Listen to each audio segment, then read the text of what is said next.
Alors, j'ai un peu le double rôle qui consiste à introduire à la fois l'après-midi et les différentes étapes de l'après-midi, et en même temps de nous introduire nous-mêmes, parce que je fais partie de la première intervention. Nous n'allons pas nous présenter individuellement, mais collectivement, et les présentations individuelles arriveront en cours de notre présentation. Nous sommes donc ici des représentants d'un projet ANR intitulé « Comprendre et mesurer l'apparence visuelle et le rendu esthétique des objets scéniques sous un éclairage avec des LED ». En gros, il s'agit de mesurer le changement d'aspect lié à un changement de spectre lumineux. Alors, ce projet est porté par la personne qui n'est pas ici présente. Alors, je vais quand même la nommer. C'est Georges Isis, qui est professeur au laboratoire Laplace Toulouse. Et pareil, nous leur présenterons davantage ce programme.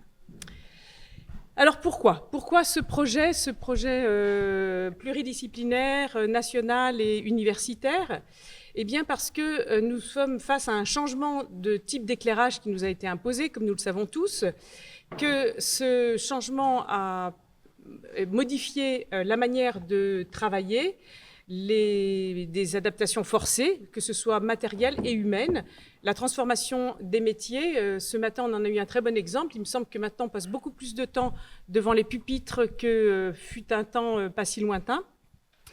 Et c'est en fait une révolution culturelle et esthétique. Et notre rôle en tant qu'universitaire, c'est d'accompagner, effectivement, autant que faire se peut, les milieux professionnels. Et celui qui nous intéresse ici, c'est celui des créateurs et créatrices lumière. L'autre situation et contexte, ce sont des technologies encore en évolution, et qu'il y a une forte disparité des propositions, puisque chaque finalement industrie de production, de création et de production de la Chine à l'Europe, en passant par d'autres contrées, vont proposer des outils de qualité et de compétences variables. Le type de spectre émis, évidemment, en est le corollaire, la géométrie de la lumière émise également. Alors, je vais passer la parole peut-être à mon collègue ici, qui va représenter ce qu'on appelle encore, malheureusement, je ne sais pas pourquoi, les sciences dites dures, encore que lui-même se présente plutôt dans un entre-deux. Ok, ce qui ressort des discussions de ce matin, c'est comment mesurer la distance à l'objectif. Et finalement, c'est ce que l'on cherche à faire dans ce projet-là. Caractériser comment on définit la distance à l'objectif et arriver à le mesurer pour ensuite prévoir. Aujourd'hui, on a vu ce matin, on a parlé d'indice de rendu des couleurs, on aurait pu parler aussi de mesure de similarité entre un spectre attendu et un spectre produit. Tout ça, c'est des choses qui sont aujourd'hui, il y a pléthore de solutions, il n'y a pas de standard, pas de recommandation, et l'éclairagiste est finalement seul devant ces différents nombres, ces différents outils, et c'est ce qu'on essaye de résoudre. Ça veut dire aussi que la question que nous posons, au vu des dernières présentations de ce matin, n'est pas juste la lumière. Ce qu'on cherche, c'est un rendu. C'est quel est l'impact de la lumière sur le costume? Quel est l'impact de la lumière sur la peau? Est-ce qu'avec telle ou telle lumière, on obtient un rendu esthétique suffisant? C'est ce que l'on cherche à estimer. Alors notre projet combine un facteur humain, phénoménologique, perceptuel, et des outils qui vont nous permettre d'atteindre, si possible, une forme d'objectivité, si ce n'est d'objectivation, de ces perceptions. Alors l'enjeu du projet et les questions pertinentes, c'est effectivement de recueillir et caractériser la perception du changement d'aspect. Donc la dimension humaine, elle est ici présente. Vous allez être sollicité parce que c'est pour vous et à partir de vous, ou à partir de vous et pour vous, que ce travail de recherche est mené. Il va s'agir pour nous d'observer à vos côtés, de vous observer, de vous entendre observer aussi ce qui est en jeu, de noter, de récolter des informations.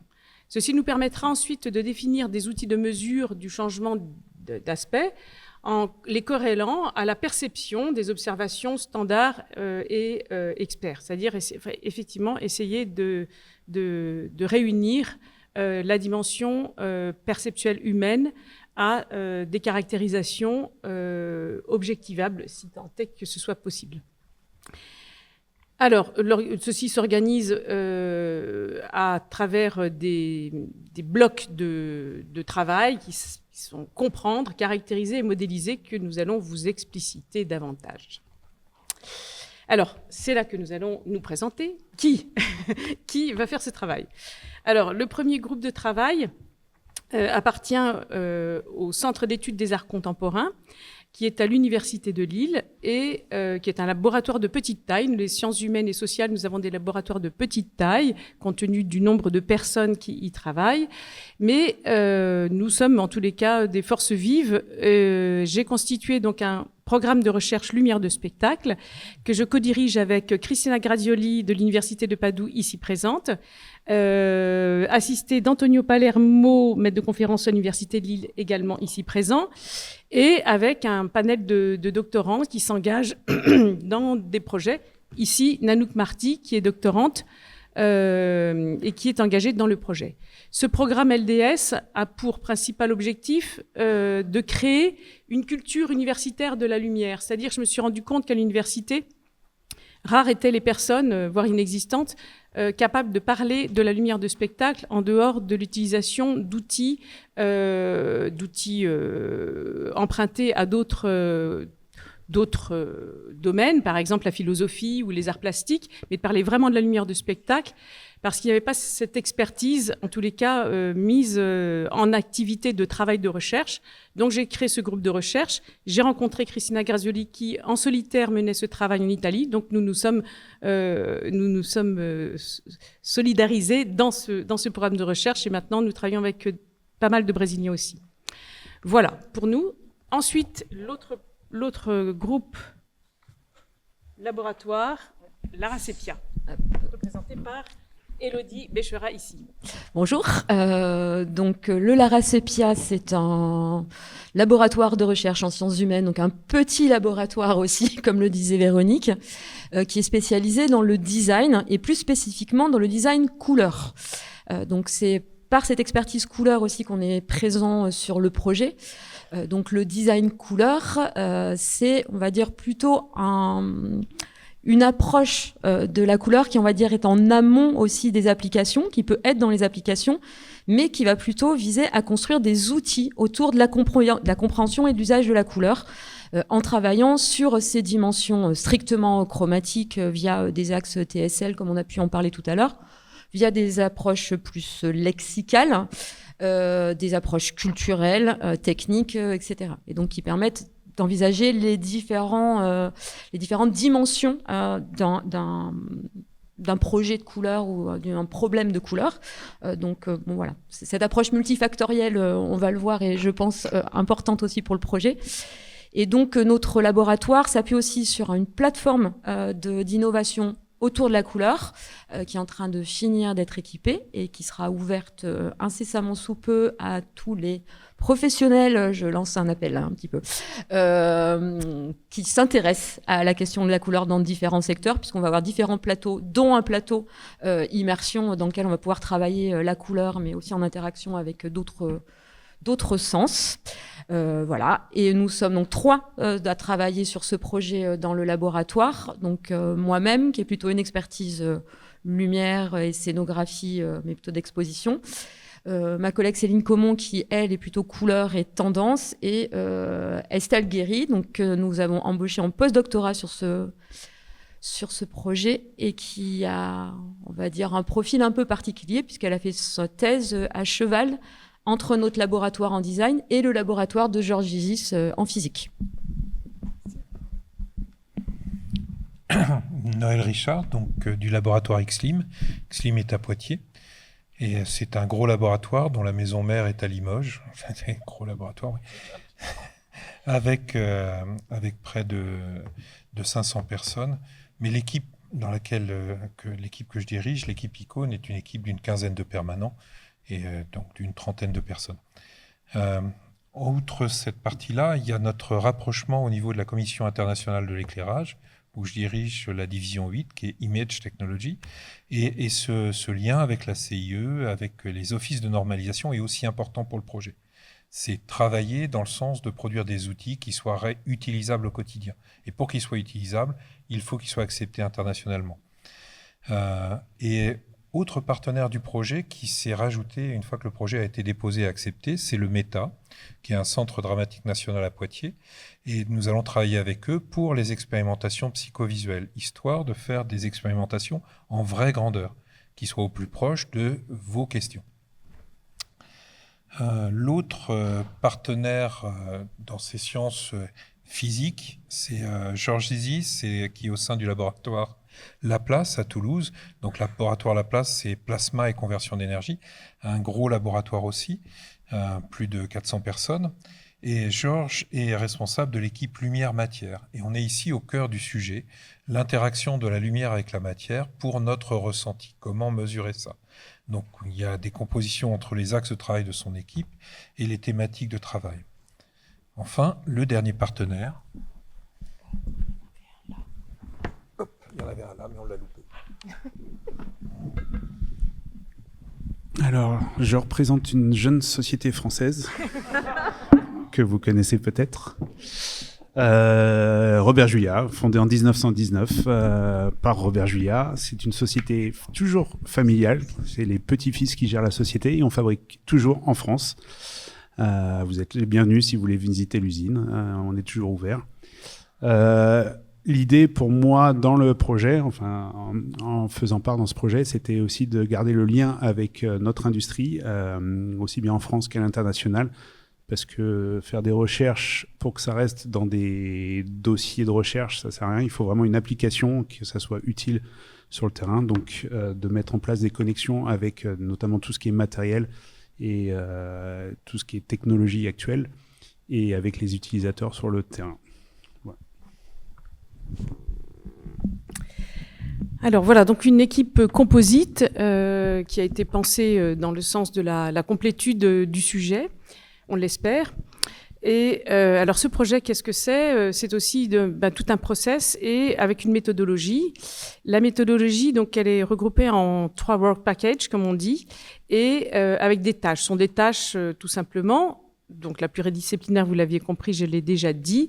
Et il s'agira de travailler en aller-retour à la fois sur le terrain, c'est-à-dire le vôtre, et le nôtre aussi, et avec des professionnels. Donc vraiment un triangulaire qui est, voilà, vous n'êtes pas nommé comme partenaire parce que les partenaires s'engagent à un autre niveau, voilà, mais vous êtes entièrement des partenaires, nous semble-t-il. Donc c'était totalement important pour nous d'avoir cet espace de parole et de présentation du projet. Nous allons avoir également une approche qu'on va pouvoir considérer comme multi-échelle, c'est-à-dire d'avoir des observations plutôt fines, et puis par exemple, comme vous avez ici, des petites échelles d'observation. Et puis nous allons avoir effectivement les observations grandeur nature, comme par exemple au META ou dans d'autres conditions qu'on connaît bien, qui sont celles de la représentation du spectaculaire. Le premier work package qu'il s'agit de comprendre, donc identification des problématiques esthétiques, méthodologiques et techniques. On va d'abord identifier bien précisément le problème. Alors là, vous allez être mobilisés parce que il s'agit d'enquêtes auprès des praticiens. Donc vous allez jouer tout de suite. Nous sommes vraiment en attente, en attente de vos retours et on va vous dire comment on va le mettre en place pour comprendre quels sont vos besoins. C'est vraiment la priorité, c'est quels sont vos besoins. Ce travail doit être, la finalité, c'est vous. C'est vos besoins. On va passer par une enquête auprès de vous, de vocabulaire, que Nanook et Antonio essentiellement vont mener et vont vous expliquer comment ces entretiens vont se mener. Je vais vous laisser parce qu'en fait, ce que j'allais dire, vous allez pouvoir le dire. Donc, autant que vous ayez à le dire, on verra. Je suis passé là-dessus. Alors, oui, ok. Oui. Alors, oui, si, juste une petite chose, excuse-moi, Nanook. En fait, le premier constat hors sol de ce programme de recherche, a pu être collectée notamment par Nanook au cours d'entretiens, d'interviews, de rencontres, d'expressions qui sont déjà sorties. Quand on a travaillé en 2022 sur le projet, on a sorti comme ça quelques réactions à vif, à chaud sur la LED. Donc ici, vous en avez quelques extraits. Je te laisse. Oui, alors ce sont des extraits qui sont issus d'entretiens qui avaient à peu près rien à voir avec ce sujet-là particulièrement, mais j'ai commencé à poser la question à des créateurs, des créatrices lumière sur leur ressenti sur la question de la LED. Donc il y a des petites phrases, comme vous pouvez le voir ici, qui sont sorties. Donc elles sont ici détachées totalement du contexte, mais ça nous a donné déjà une première idée du ressenti général que l'on peut trouver chez les créateurs et chez les créatrices lumière. Concernant la méthodologie d'entretien, alors ça c'était le... Oui, pardon. On a que le positif, le négatif on l'a enlevé. Hein. Ah, mais c'est très bien. C'est très bien. Alors concernant la méthodologie d'entretien, on en est là. Hein, oui, on en est là. Donc on va partir de 3 configurations possibles. À partir d'un spectacle, un spectacle que nous allons repérer dans la programmation des lieux que nous fréquentons habituellement. Donc il y a plusieurs sites. Il y a Toulouse avec le laboratoire Lara Sepia, il y a Lille.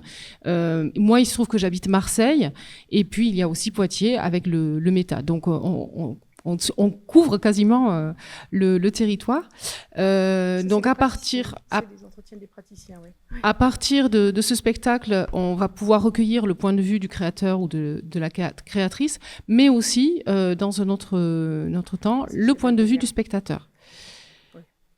Deuxième configuration, la possibilité aussi de suivre à distance plus ou moins raisonnable, la création d'un spectacle, d'avoir avec la complicité d'un créateur ou d'une créatrice lumière, la possibilité de venir de se glisser en répétition et de voir un petit peu comment ça se passe et quels sont les termes qui sont utilisés. Et on parlait ce matin par exemple de la relation avec l'opérateur, avec le pupitreur. Ce sont vraiment des endroits qui sont sensibles et où l'on peut capter une terminologie et des choses qui vont révéler un petit peu la relation avec cet outil. Et enfin, une autre configuration possible qui sera le pur entretien hors contexte de spectacle avec un créateur ou une créatrice lumière, qui sera d'accord pour mener ce type d'entretien. Voilà, donc ça c'est plutôt un entretien sur l'expérience.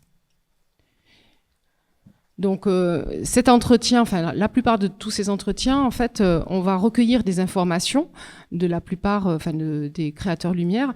On va recueillir des informations qui vont nous permettre de poser un cadre sociologique. Donc l'âge, évidemment, le genre, le nombre d'années d'exercice, voilà, avoir un petit peu une fiche type en fait qui correspondra à chacun. Il y aura une charte de consentement qui permettra de récupérer les données et de les utiliser de façon anonymisée. Et enfin, on demandera au créateur, à la créatrice lumière, de préparer des documents qui peuvent être utiles et qui peuvent servir de support aux échanges. Donc des photos, des plans de feu, des conduites, toutes sortes de documents sur lesquels vous vous appuyez et sur lesquels on va pouvoir échanger. Et enfin, la trame de l'entretien, l'idée, c'est vraiment de recueillir une parole libre. Donc, on va être sur de l'entretien semi-directif. Et cette parole, on va la recueillir à travers des grandes thématiques qui seront l'expérience dans le métier, l'esthétique de la lumière dans ses grandes idées, la conception, avec les phases de travail, l'approche, les méthodes, etc. Et puis la mise en œuvre, la conduite, les préparations de la tournée, les montages, etc. Donc c'est un peu autour finalement de l'exercice du métier que nous recueillerons tout ce vocabulaire, toute cette terminologie. Alors, donc, dans un premier temps, enquête auprès des praticiens. Voilà, donc on passe après pour vous faire remplir les papiers d'inscription pour être cobaye de ce travail. Dans un deuxième temps, nous ferons pas la même chose, mais il s'agira de mener des expérimentations avec les spectateurs. Donc, c'est la première partie dont parlait Nanook, c'est-à-dire que nous avons repéré des spectacles qui vont tourner dans plusieurs endroits. Nous allons créer un petit panel de spectateurs auprès desquels nous nous retiendrons effectivement des retours de ressenti par rapport à leur perception du rendu des objets scéniques. On met toujours des guillemets à objets parce que le corps pour nous est très important et les carnations sont extrêmement importantes du rendu des objets sur scène. Et voilà, donc on n'a pas besoin d'avoir, au contraire, nous ne souhaitons pas spécialement avoir des spectateurs spécialistes engagés dans une activité culturelle, théâtrale, mais des spectateurs voilà, qui aiment aller au spectacle et qui apprécient ce qu'ils voient pour avoir leur retour.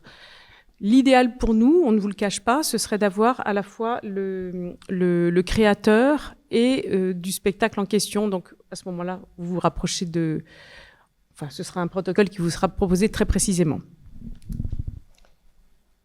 Pardon. Oui, vas-y, c'est fini. Non, oui, c'est bon, elle en a pas. Non, elle dit plus rien. C'est fini. Allez, hop. Oui, j'ai déjà présenté. Non, c'est bon. Oui, je viens de le présenter là. C'est violent.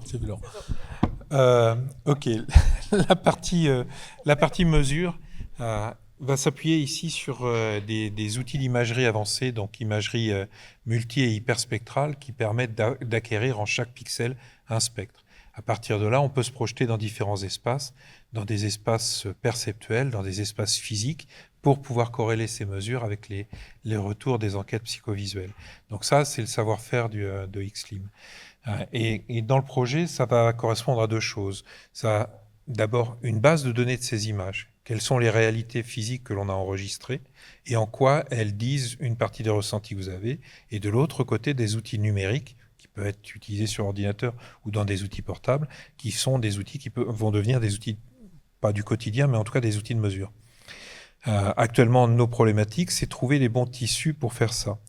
Parce que l'hypothèse qui est derrière le projet, c'est que suivant la qualité du spectre que vous avez, vous impactez sur le rendu qui vous est fourni par le tissu, qu'il soit humain ou textile, et que quelque part, suivant la qualité du spectre, vous avez une perte de complexité.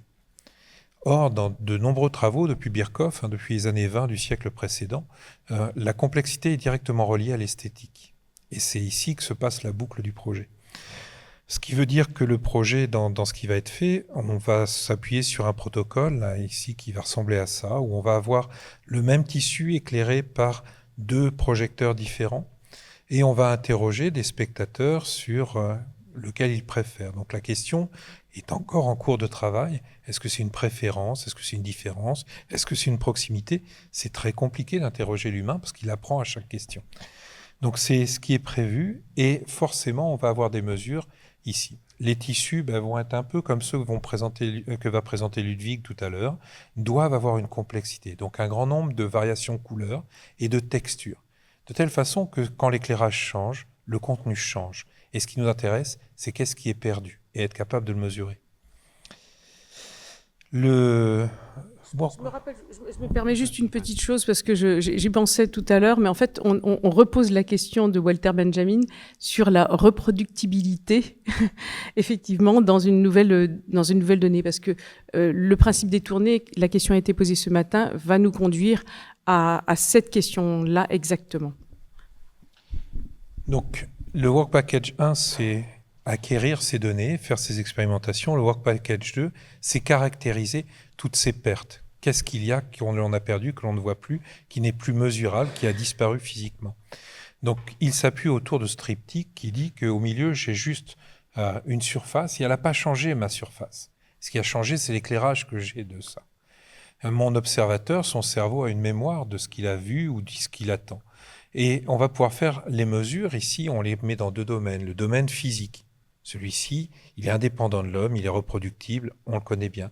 Et puis, on a le domaine perceptuable, avec les limites du système visuel humain. Et puis, derrière, il y a le ressenti de l'observateur. Et ce qu'on essaye de faire, c'est relier tout ça dans le cadre du projet. En n'oubliant jamais qu'au milieu, on a toujours le même textile qui est observé.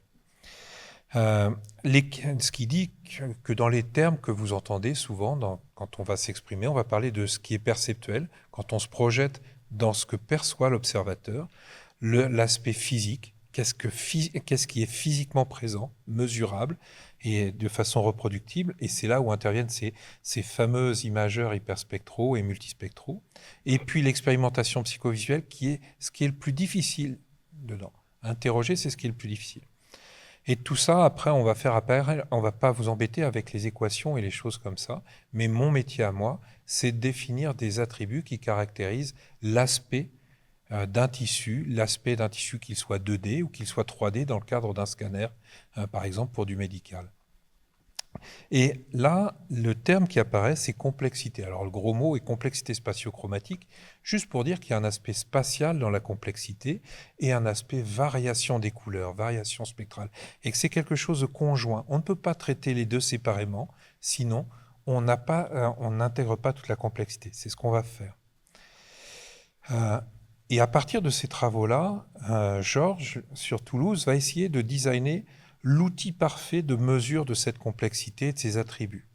Donc l'outil théorique ultime qui permet d'avoir les incertitudes les plus faibles, l'outil de référence pour la mesure.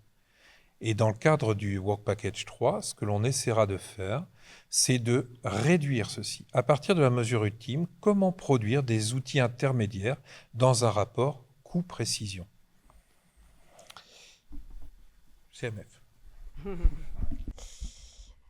Donc parallèlement dans ce deuxième work package qui consiste à caractériser, à mesurer un petit peu les éléments, au-delà des approches, on va dire un peu plus métriques ou colorimétriques ou photométriques, va être mis en place on va dire un système de mesure plus basé sur la perception humaine.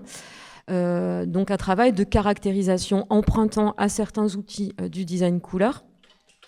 Donc l'idée c'est de mettre en place on va dire une scène, alors soit dans un petit théâtre, soit dans un atelier qui va être équipé,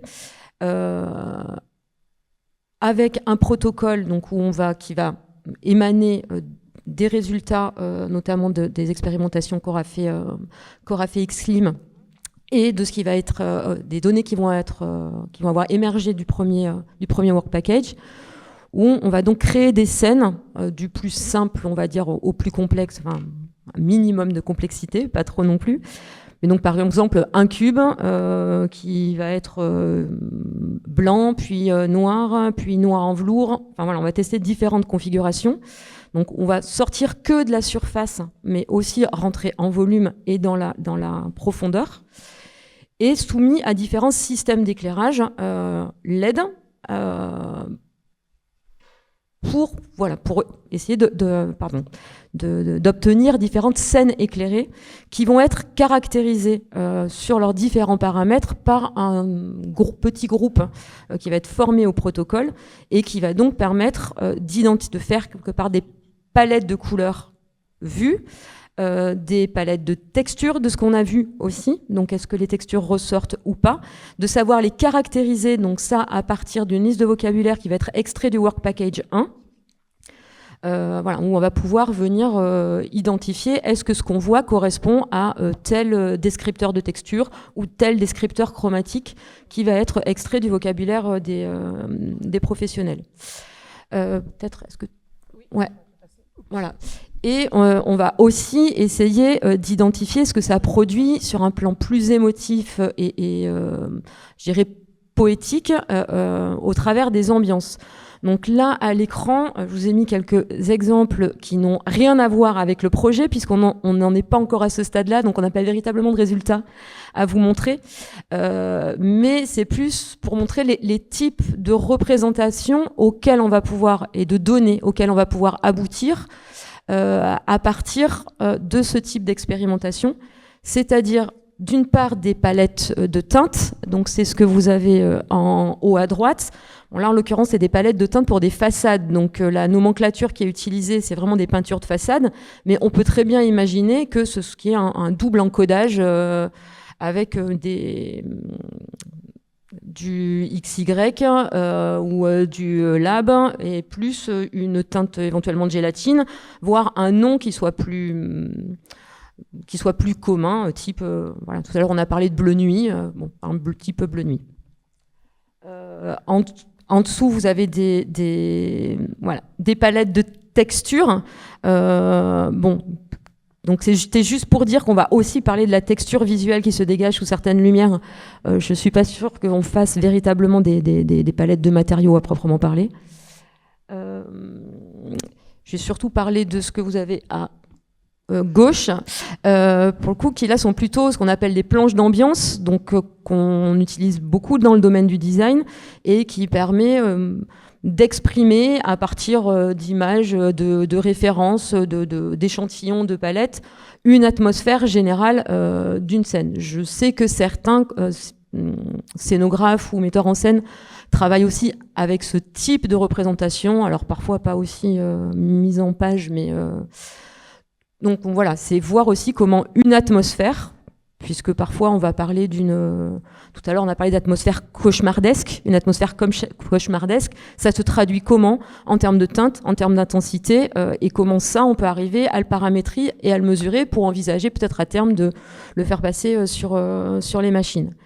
Et juste au centre, donc ça c'est des modèles qui sont issus de la métrologie sensorielle, qui vont permettre, à partir de descripteurs donnés, donc là qui seraient issus de ce qu'on a extrait des interviews et dans le Work Package 1, permettre de dessiner des profils d'une scène ou d'une teinte, de voir si c'est...